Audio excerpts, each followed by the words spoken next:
One of the things we need to be aware of when we're holding shellfish in a system is the quality of the shellfish when they first go in. There's no point in putting weak or dying lobsters into the system because they're generally not going to get any better and they'll pollute the system or be eaten by the other lobsters.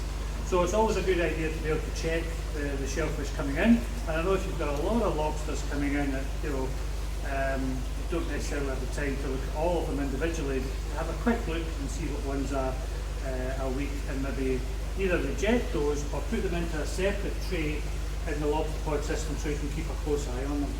So one of the things to be aware of is that is check the limbs. Does the lobster have all its limbs? Has it lost some limbs?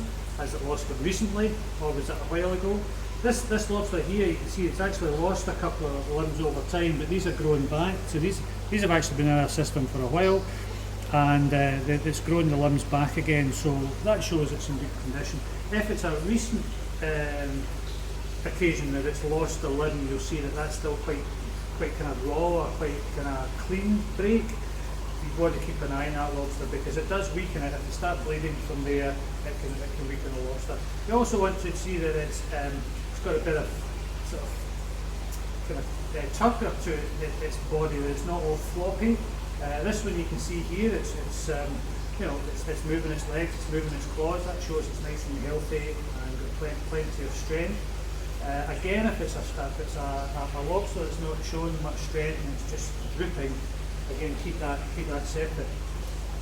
So another thing that's important is when you're looking at the lobster, if you have time on looking at the weaker lobsters, check the base of the tail along here. These joints in between the tail on the lobster, if any of these show any kind of real cotton woolly white, bright white kind of cotton wool, cloudy type patches, then that's damage to the muscle fibres that's starting to produce a bit of weakness in the lobster. So I'd be careful about keeping those to the side or maybe not even storing them at all. So like I say, generally look at the condition of the health. Has it got all its antennas? Any damage that it's had? Is it recent? If it is recent, keep an eye on the animal to make sure that it can recover from that. Don't just put it in there. If you do find that with fresh new lobsters that go into a system, any kind of system, you have mortalities overnight, one of the important things is to check whether it's been a salinity issue from where the lobsters have come from going into the new system. What you'll tend to find if there's a salinity problem in a system, you'll tend to find that the body here between the head and the tail swells up, and you'll see it kind of it puffs open and swells up. If you notice that in your dead lobsters, then it's likely that there's been a salinity issue, a difference between your holding system and a previous holding system. That's why we always say keep a close eye on the salinity and match the salinity as close to where the lobsters are coming from.